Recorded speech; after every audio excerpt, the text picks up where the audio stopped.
केंद्रीय मंत्री ज्योतिरादित्य सिंधिया को लेकर बड़ी खबर अपडेट सामने आ रही हैं। ज्योतिरादित्य सिंधिया की लोकसभा सीट कर दी गई है तय, यहां से लड़ेंगे इस बार का चुनाव। सिंधिया को लेकर भाजपा ने बनाया ये खास प्लान। लोकसभा चुनाव को लेकर बीजेपी हर मोर्चे पर तैयारी में जुटी हुई है। सूत्रों की माने तो 2024 के लोकसभा चुनाव में बीजेपी अपने हर बड़े चेहरे को चुनावी मैदान में उतारने की तैयारी में है। खासकर राज्यसभा के करीब 15 से 20 सांसदों को चुनावी मैदान में उतारा जा सकता है। इसके लिए बीजेपी ने राज्यसभा सांसदों को इशारा भी कर दिया है। लगभग सभी को लोकसभा सीट बता दी गई है और उन पर काम करना भी शुरू कर दिया गया है। बीजेपी जिन बड़े चेहरों को लोकसभा चुनाव में लड़ाने की तैयारी में है, उनमें वित्त मंत्री निर्मला सीतारमण, शिक्षा मंत्री धर्मेंद्र प्रधान, कॉमर्स मंत्री पीयूष गोयल, डॉक्टर अनिल जैन, पेट्रोलियम मंत्री हरदीप सिंह पुरी जैसे नामचीन चेहरे हैं। बीजेपी की योजना है कि बड़े चेहरों को लोकसभा सीट में उतारकर न सिर्फ उस सीट को जीतने में आसानी होगी, बल्कि उसके आसपास की सीट पर भी इसका सीधा असर पड़ेगा। यही कारण है कि बीजेपी अपने बड़े चेहरों को चुनावी मैदान में उतारने की तैयारी कर रही है।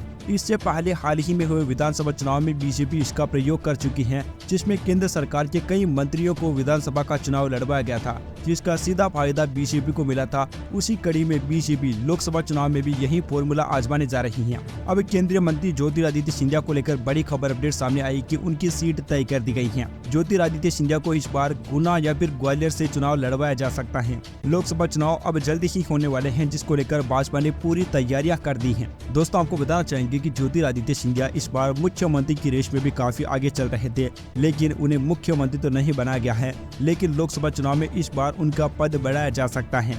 Subscribe now and press the bell icon. Never miss an update.